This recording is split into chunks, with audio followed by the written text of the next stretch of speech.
you're a modern type of guy. You're an innovative type of guy. You creatively think. So I was wondering what you thought about the possibility of punting on the fall and trying to figure out a spring football solution.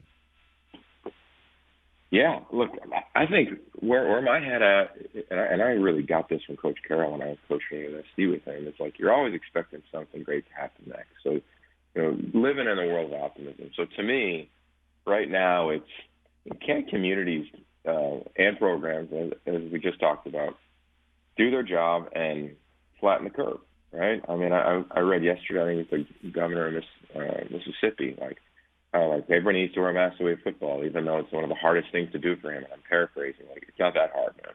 It's not that hard at all.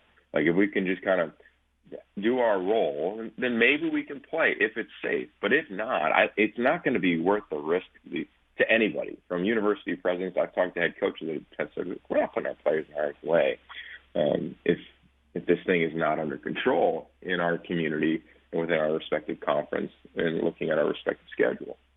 With that said, if it does get pushed, it's going to creep that way, in my opinion, because of the flex. So, like, let's just say out here or in like the SEC, we're starting the same time, right, on the 26th of September.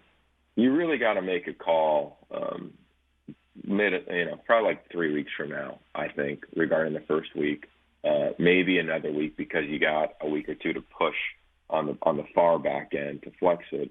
And then I think you decide what you want to do next. The challenge with the spring, man, when I've talked to a lot of people, is that you're going to only play, I think, 8 games at most. But a lot of coaches aren't that excited about it because of the injury potential. Not the NFL thing. I mean, the NFL thing is the NFL thing, Nothing's going to change in that. I don't think as many people are going to leave as one might project regarding, leaving early in that regard in terms of losing or saying goodbye to some of their eligibility. I think it's more of, well, what happens when, like, you tear a knee up in the regular season? You get 8-9 months to prepare for the next training camp to get yourself right. And that's the scariest part for coaches, let alone all the other things that are involved, like recruiting, of course, the financial side of this thing with the athletic department. So I think it'll happen because of that, because I think there needs to be, in air quotes, a 2020 season. But I think it would be dramatically different than even from what we've seen in these shortened schedules and conference-only games.